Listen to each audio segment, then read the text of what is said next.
Hi, welcome to the McKinnis Farm's workshop. My name is Robert McKinnis. So one of the most dangerous things on the farm is having a dull tool. Now you'd think a sharp tool would be more dangerous. However, it's not. When you have a sharp tool, the tool does a lot of the work for you. It's easier to use, you know what it's going to do, and you're not likely to cut yourself with it. If you have a dull tool though, because the blade is damaged, you have to put more force behind the blade. And when that happens, you're more likely to slip up and accidentally cut yourself.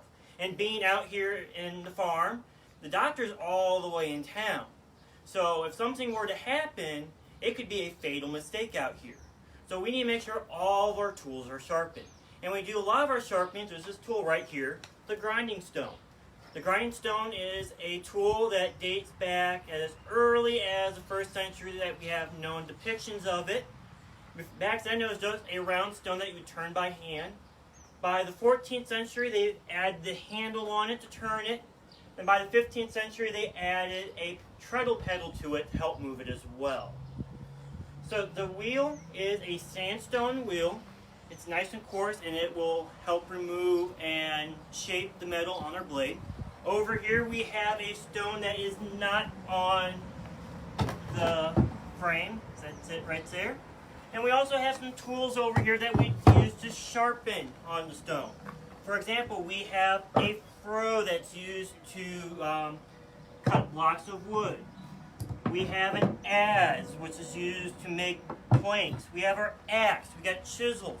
And sometimes we'll even use it to reshape hoe heads.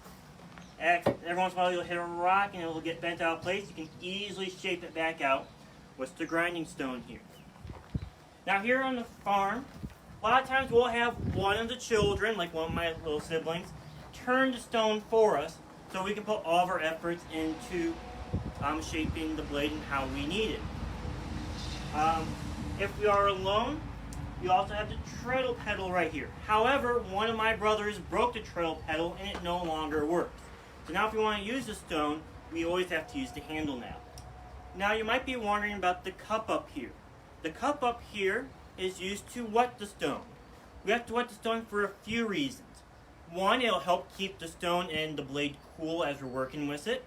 Two, it will remove the impurities that would come off the blade or the stone as we're sharpening. And it will also prevent the blade from entrenching into the stone, causing it to become damaged. So our cup just has a little hole in the bottom of it. That'll just drip water on the stone as we are working. Some grinding stones actually have a big trough underneath it that will supply it with water as you go. So we're actually going to get some water in our cups here. Make sure it's dripping like it's supposed to. Not quite. So we're just going to pour it on here and we're just going to move it around, make sure that our stone is nice and wet. Cup's a little rusty here, it's been left out apparently. So our stone is wet, let's get some more water in case we need it. And then we can go and grab the blade that we want to work with. So, if we have a blade that's going to have a bevel to it, what we're going to do is, we're going to stop the wheel for a second. We're going to take the bevel and we're going to lean it against the stone to where we need that bevel. And then we're going to turn the stone toward us. Give it a few cranks here. And as we do that, we're going to bring it up, keeping it at that bevel. And it's going to a lot easier when you have a little sibling turning it for you. Just going to take it and just going to keep that at the bevel you need.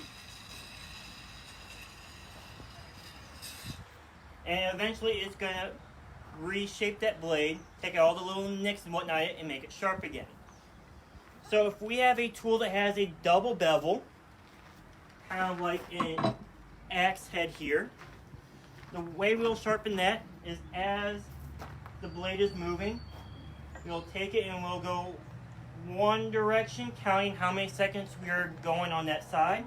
Then we'll flip the head over and do, going the wrong way there. And we'll do the same thing going in the opposite direction, the same amount of seconds. And we do that to make sure that we keep that angle and that bevel to make a nice sharp blade. So now I need to go back to my sharpening now. Hope you guys have a good day.